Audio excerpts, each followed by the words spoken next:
Violence insight করা হয়েছে। লগি বইটা কে আনতে বলেছিলেন?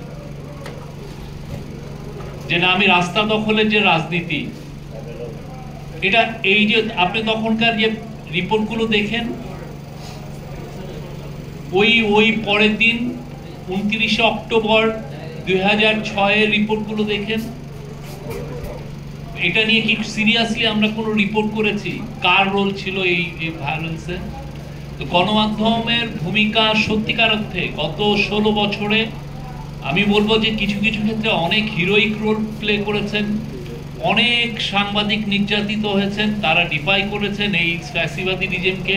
তাদের হিরোইজমের কোনো তুলনা হয় না।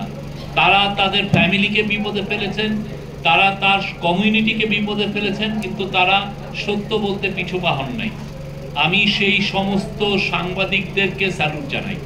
সবাইকে বলি যে আজকে যে জুলাই আগস্টে যে বিশাল একটা গণঅভ্যুত্থান হলো, বাংলাদেশের ইতিহাসে একটা আনপ্রেসিডেন্টেড গণঅভ্যুত্থান হলো, এই সাংবাদিকদের, এই যে অকুতভয় সাংবাদিকদেরকে আমি ফার্স্টে স্যালুট জানাই। আমি শুরু করছি। কিন্তু আমাদের এই যে 16 বছরে যে ভয়াবহ একটা ফ্যাসিবাদী রেজিম হলো, এইটা ফ্যাসিবাদী ব্যবস্থা কায়েম করতে হলে সম্মতি উৎপাদন করতে হয়। এই সম্মতি উৎপাদনের কাজ করেছেন বাংলাদেশের বিশাল সংখ্যক সাংবাদিক বৃন্দ। এবং এটা নিয়ে আমাদের সত্যিকার অর্থে আমরা বলছি যে ফ্যাসিবাদী সাংবাদিক, ফ্যাসিবাদী, আমাদের নিয়ে এটা নিয়ে আমাদের সিরিয়াস কাজ করতে হবে। আমরা বললেই কিন্তু ব্যাপারটা দাঁড়ায় না।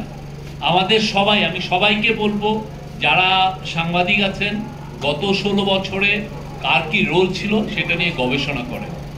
কাউকে আমরা সুইপিং রিমার্ক না করি, কিন্তু আমরা প্রত্যেকটা এপিসে ঘুরে ঘুরে আসি, দেখি কিভাবে কার কি রোল ছিল, কে কিভাবে জার্নালিজমটা করেছেন।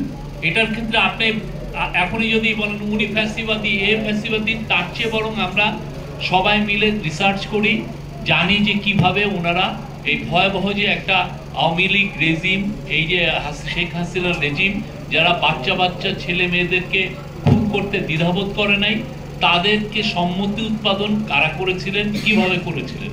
অনেকগুলো ঘটনা, আমি তো অনেকগুলো লিপিবদ্ধ করছি। প্রথম কথা হচ্ছে বিডিআর পরবর্তী জার্নালিজম আমাদের দেখা উচিত।